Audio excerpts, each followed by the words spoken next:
నిన్న నీవు స్కూల్కి ఎందుకు హాజరు కాలేదు? Why were you absent yesterday? What was the reason for you absence అని కూడా అడగొచ్చు. సో దానికి నిన్న నా ఆరోగ్యం సరిగా లేదు. I was absent due to ill health. I was absent due to ill health అని చెప్పచ్చు.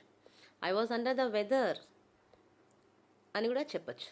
నన్ను క్షమించండి మేడం, నేను నిన్న తీవ్రమైన తలనొప్పితో బాధపడుతున్నాను. This can be the other reason. వేరే రీజన్ కూడా చెప్పచ్చు. I'm sorry ma'am, I had a severe headache yesterday. నీవు మీ క్లాస్ టీచర్తో అనుమతి తీసుకున్నావా?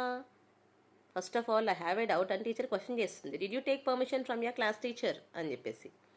అవును మ్యామ్, నేను పర్మిషన్ తీసుకున్నాను. Yes ma'am, I took permission from my class teacher అని కూడా చెప్పచ్చు అన్నమాట.